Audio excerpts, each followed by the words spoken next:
Alors, nouvelle vidéo, toujours dans le thème 3, corps humain et santé, sur le thème 3A maintenant, le maintien de l'intégrité de l'organisme, quelques aspects de la réaction immunitaire. Des photos de rappel de ce que vous avez vu en troisième, qui nous amènent à nous poser la question, comment le système immunitaire permet-il notre protection contre les micro-organismes? Vous connaissez déjà des choses depuis la classe de troisième concernant ce système immunitaire. Par exemple, ici, nous avons une éponge observée au microscope électronique à balayage, c'est pour ça qu'on voit en relief, et colorisée pour distinguer les différents micro-organismes potentiellement pathogènes.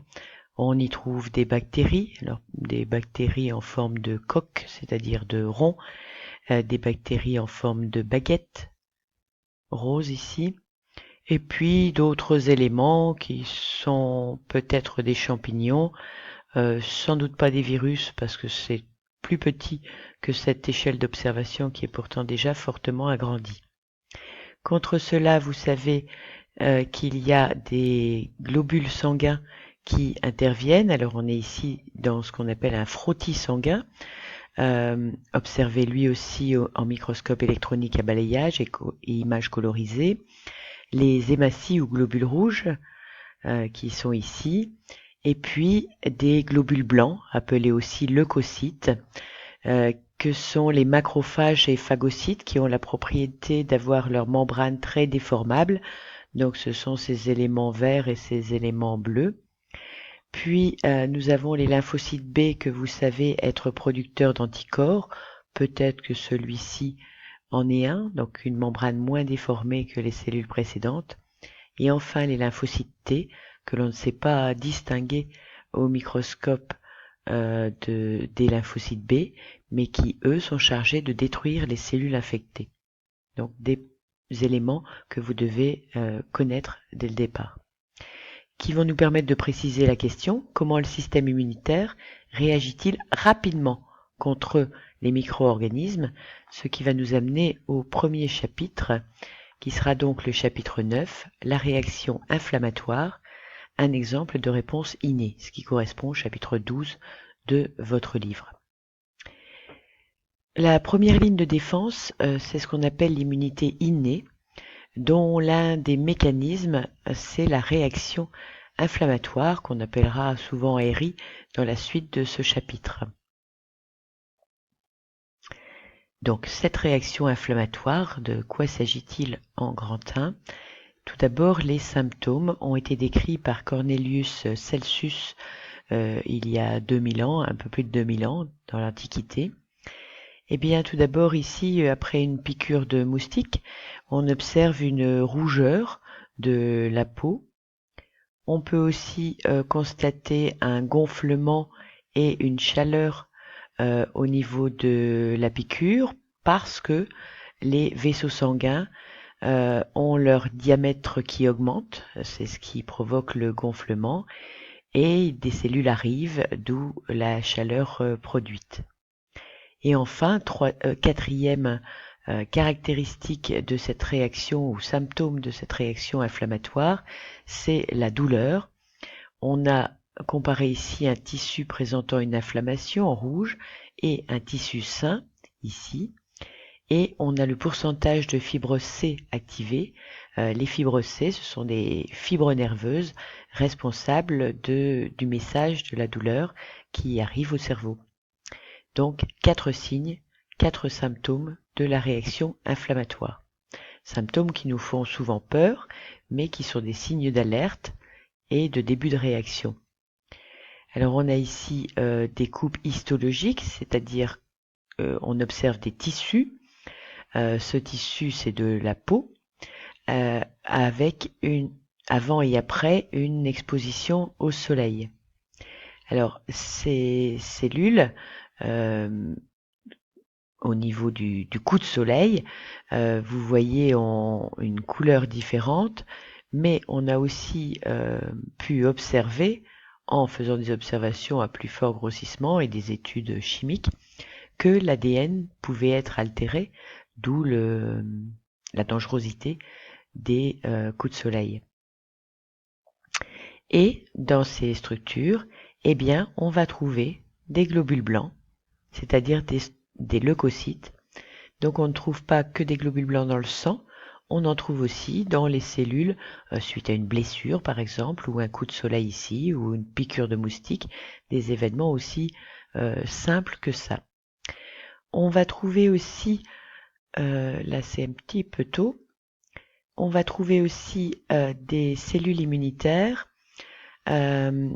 quand on a des cellules cancéreuses qui déclenchent la synthèse d'une protéine qui s'appelle COX-2, qui est un signal de l'inflammation. Donc pour un tissu sain, il y en a très peu de produits. Pour un tissu prétumoral ou tumoral, vous voyez qu'on a presque 4 fois plus de synthèse de cette protéine d'alerte de la réponse innée qui est synthétisée.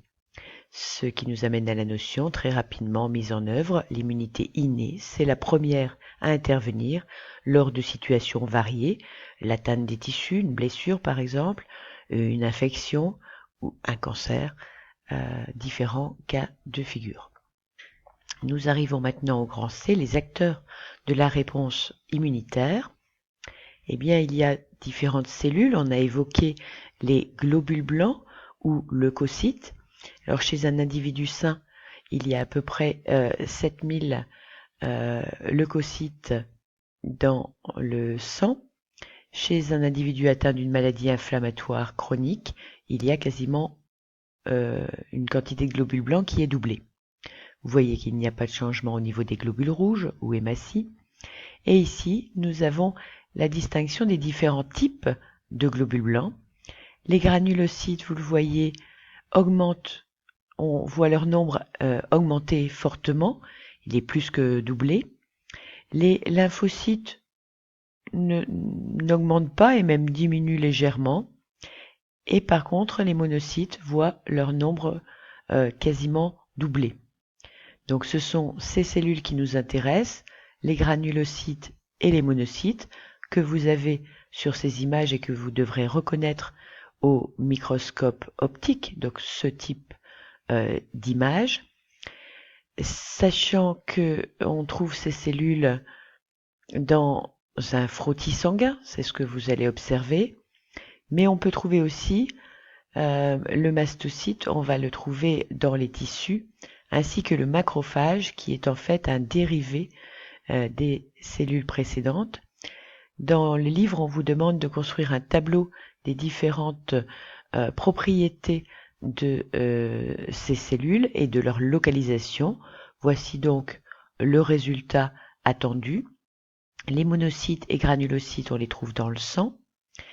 Le monocyte est reconnaissable à son noyau que l'on dit réniforme, c'est-à-dire en forme de rein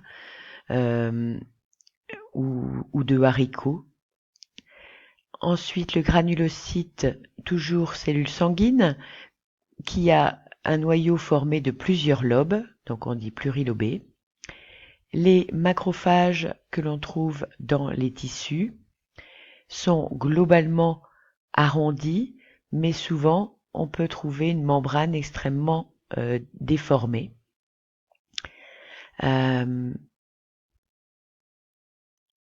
Et enfin, les mastocytes avec un noyau arqué.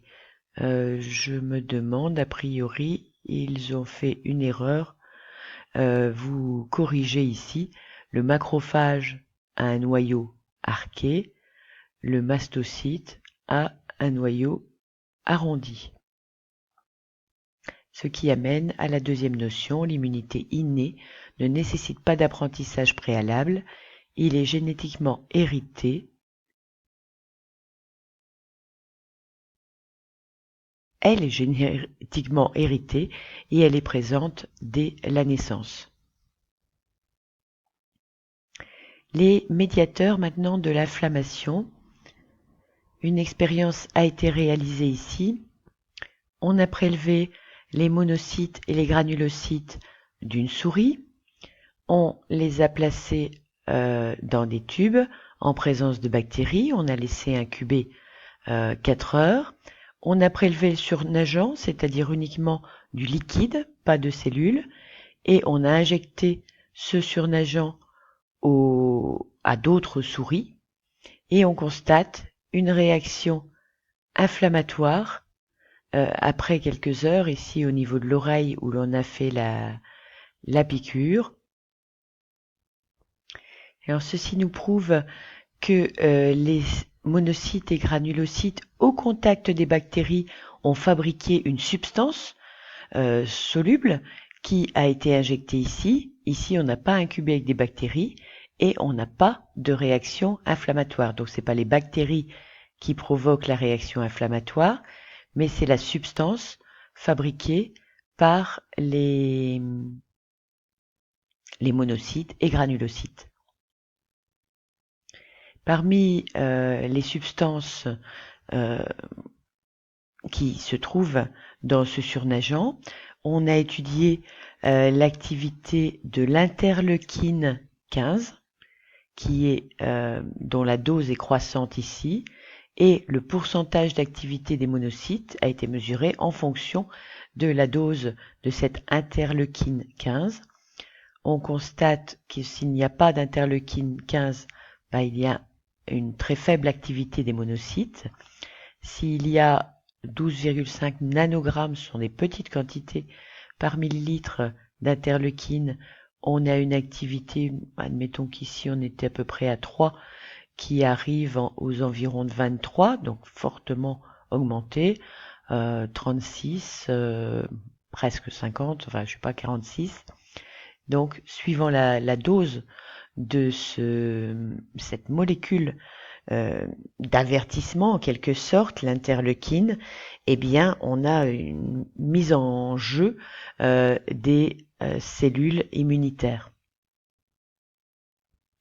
Alors ici au niveau du sang, dans un capillaire à proximité d'un site inflammatoire, on a des granulocytes qui sont présents et des monocytes également présents, donc en grande quantité, et on voit que cette interleukine va permettre notamment la sortie ici d'un granulocyte, d'un vaisseau sanguin, pour aller sur le lieu de l'affection et donc provoquer les signes de la réaction inflammatoire.